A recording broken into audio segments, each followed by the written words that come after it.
ओंकार स्मरण।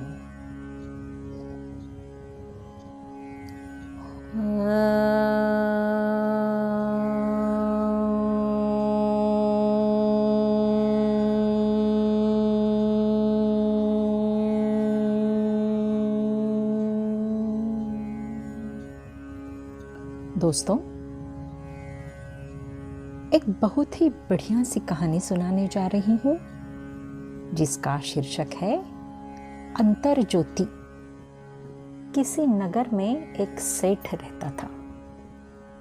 उसके पास अपार धन संपत्ति थी, विशाल हवेली थी, नौकर चाकर थे, सब तरह का आराम था। फिर भी उसका मन अशांत रहता था। हर घड़ी उसे कोई न कोई चिंता घेरे रहती थी। कभी कभी तो सारी रात जागते बीत जाती थी।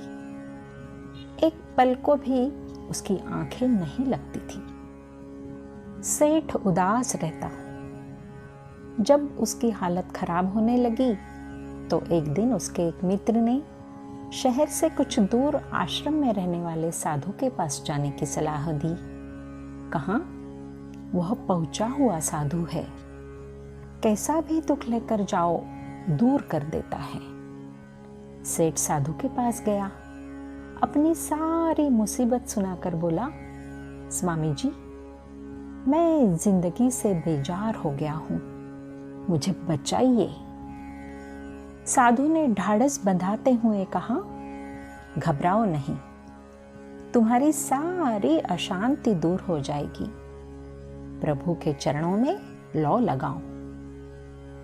उसने तब ध्यान करने की सलाह दी और उसकी विधि भी समझा दी। लेकिन सेठ का मन उनमें नहीं रमा। वह ज्यों ही जप या ध्यान करने बैठता, उसका मन कुरंग चौकड़ी भरने लगता। इस तरह कई दिन बीत गए। उसने साधु को अपनी हैरानी बताई, पर साधु ने कुछ नहीं कहा, चुप रह गए। एक दिन सेठ साधु के साथ आश्रम में घूम रहा था कि उसके पैर में कांटा घुस गया। सेठ वहीं बैठ गया और पैर पकड़कर चिल्लाने लगा, स्वामी जी, मैं क्या करूं? बड़ा दर्द हो रहा है।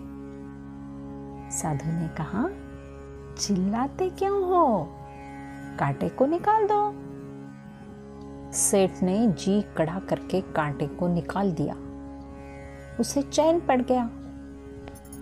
साधु ने तब गंभीर होकर कहा, सेठ, तुम्हारे पैर में जरा सा कांटा चुभा कि तुम बेहाल हो गए।